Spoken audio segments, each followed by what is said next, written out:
बाबूलाल गौड़ ने एक बार फिर अपनी पार्टी बीजेपी पर हमला किया है। उन्होंने कहा कि अब बीजेपी वैसी पार्टी नहीं रह गई है जैसे कुशाभाऊ ठाकरे ने उसे बनाया था।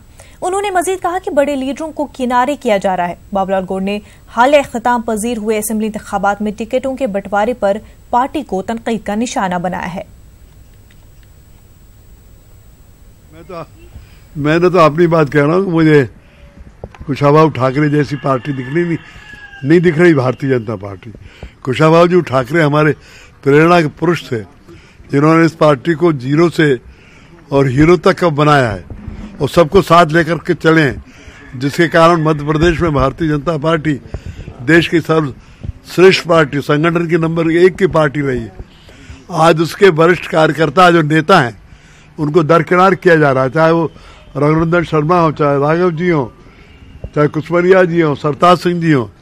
तो अगर पार्टी के नेतागण सबको साथ लेकर नहीं चलेंगे और वरिष्ठ नेताओं का सहयोग प्राप्त नहीं करेंगे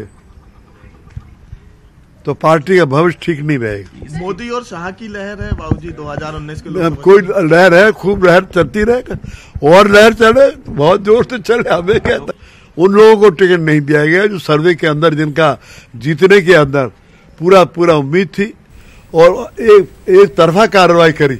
ऐसे लोगों को टिकट दे दिया गया जिनका कोई सर्वे में नाम ही नहीं था।